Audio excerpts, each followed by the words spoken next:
Dok, mengenai keasaman pH cairan vagina itu sendiri, itu bisa nggak sih dok kayak ngebuat celana dalam itu jadi robek? The Health Insider, Quality of Life. Kembali lagi di channel kesehatan terbaik di Indonesia, The Health Insider. Kali ini saya akan membahas tentang keputihan atau vaginal discharge bersama Dr. Handi. Selamat siang, Dok. Selamat siang, Cika. Sebenarnya apa sih keputihan itu, Dok? Ya, keputihan itu atau vaginal discharge itu sebenarnya semua discharge dari vaginal yang bukan darah. Jadi semua cairan yang keluar dari vagina asal itu bukan darah. Jadi berwarna putih gitu ya, Dok ya? Tidak selalu putih. Nah, jadi nanti kalau ternyata ada masalah, itu warnanya bisa berbeda. Oke. Keputihan itu disebabkan oleh apa sih, Dok? Nah, karena ini semua vaginal discharge, jadi kita harus bagi dua dulu nih. Ada vaginal discharge yang fisiologis normal, ada yang patofisiologis, ada yang patologis, ada yang dia penyakit di situ. Nah, yang fisiologis itu yang biasa. Jadi waktu wanita menjelang menstruasi, wanita waktu dia masa hamil muda, itu biasa. Jadi karena perubahan hormon, nanti cairan di vagina juga meningkat. Nah, nanti untuk yang penyakit, yang patologis, itu bisa disebabkan oleh 3 hal. Ada karena bakteri, ada karena jamur. Nah, nanti ada juga keputihan yang sebenarnya itu awal mula dari tanda-tanda adanya kanker rahim. Itu biasanya nanti cairan itu putih, ada garis-garis darahnya itu, tapi harus ada pemeriksaan lebih lanjut. Oke.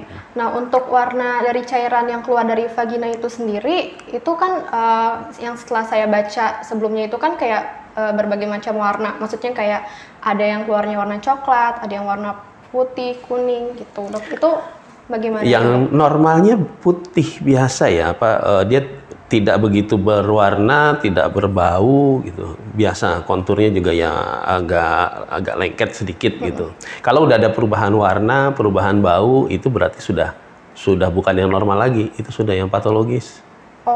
Sudah mengarah ke berarti, penyakit ya, Dok? Penyakit. Oke nih, Dok.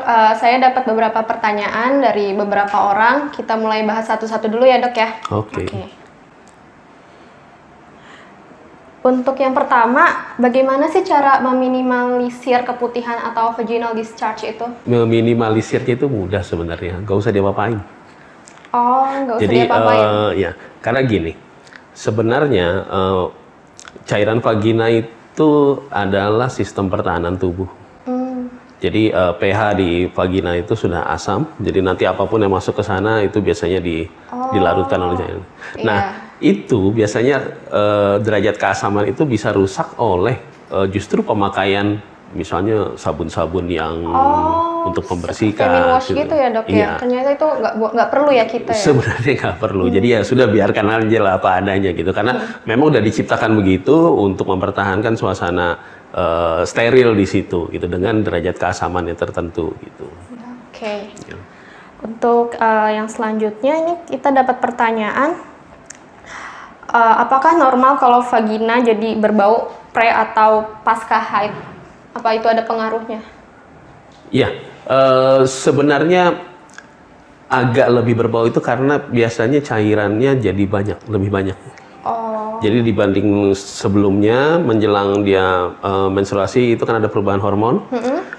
Nah, itu karena perubahan hormon juga nanti cairan juga jadi lebih banyak. Itu biasanya karena lebih banyak dan nanti akan menempel di celana dalam. Kadang-kadang oleh wanita suka dirasakan ini lebih bau padahal belum tentu. Gitu ya, Dok?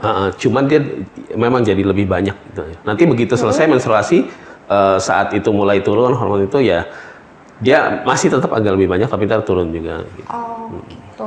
Dok, mengenai keasaman pH cairan vagina itu sendiri, itu bisa nggak sih, Dok, kayak ngebuat celana dalam itu jadi robek? Kayak misalkan saya nemu beberapa case teman saya.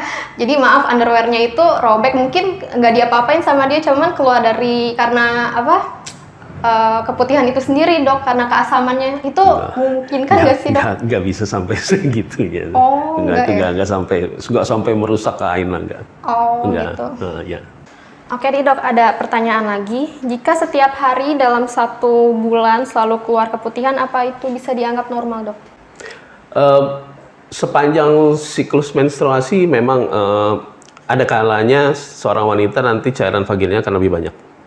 Jadi sejak kan kita hitung mulai dari hari pertama keluarnya haid, nanti sampai dia keluar lagi. Itu kan rata-rata 1 sampai 28 hari. Nah itu nanti di pertengahan itu kan masa subur nih. Iya. Nah di menjelang masa subur itu normal aja biasa kalau nanti cairan vagina itu lebih banyak. Oke. Jadi itu kan berulang tiap bulan. Jadi nggak masalah sebenarnya. Jadi itu bukan suatu penyakit ya, itu hal yang normal ya. Kecuali dia sudah ada perubahan warna, ada perubahan tekstur, ada perubahan bau, jadi amis atau jadi bau yang lain lah gitu. Nah itu baru. Ini 3 ini ada apa nih? Gitu. Oke. Untuk teksturnya itu sendiri, kalau dia semakin lengket itu berarti menandakan itu ya dok, ada penyakit yang maksudnya yang nggak beres gitu. Ya, kalau tergantung penyebabnya sekarang. Yang paling banyak kan karena jamur ya. Iya. Nah itu nanti teksturnya itu suka seperti apa ya, kayak bongkahan susu itu yang padat di atas. Kalau misalnya pernah kan kita buat susu, ntar di atas tuh ada itunya. Yang menebal itu, nah itu cairannya bisa seperti itu. Gitu. Itu contohnya kalau misalnya karena jamur.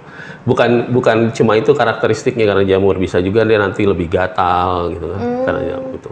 Nanti kalau yang karena bakteri lain lagi karakteristik itunya. Tapi untuk memastikannya ya harus diperiksa di lab. Jadi cairannya harus diperiksa di lab. Tapi dok kalau misalkan ada keputihan, cuman agak berbau gitu, tapi dia nggak itchy, nggak gatal gitu loh dok. Itu kenapa itu dok?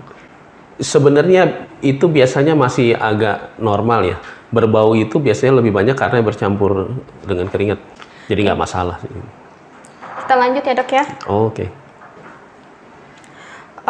Apakah banyak atau sedikitnya keputihan dapat berpengaruh terhadap haid atau menstruasi? Oh, nggak ada. Nggak ada pengaruhnya. Jadi itu 2 hal yang berbeda ya? 2 hal yang berbeda. Ya. Oke. Apakah bisa vaginal discharge itu dipengaruhi karena fluktuasi hormon, dok? Pasti, memang fluktuasi hormon. Jadi semasa 1 siklus menstruasi itu, nanti kan ada menjelang masa subur, itu kan estrogen itu meningkat ya. Itu untuk mempertebal endometrium. Jadi kalau misalnya nanti terjadi pembuahan, endometrium yang menebal itu siap menerima sperma yang masuk. Nah, dengan estrogen yang meningkat itu, cairan vagina juga akan meningkat banyak. Ya? Iya. Jadi memang terpengaruh sekali sama hormon. Sangat terpengaruh. Iya, sangat terpengaruh. Nah, karena terpengaruh sama hormon itu, akan normal sekali untuk wanita-wanita yang mengkonsumsi pil KB atau menggunakan kontrasepsi yang berkaitan dengan hormonal, itu juga nanti akan vaginal discharge lebih banyak gitu. Jadi itu normal-normal aja. Hal yang normal ya. Ya. Oh ya dok, bagaimana sih membedakan antara vaginal discharge sama yeast infection gitu dok? Apa itu 2 hal yang benar-benar sangat berbeda? Ya, 3 hal tadi aja.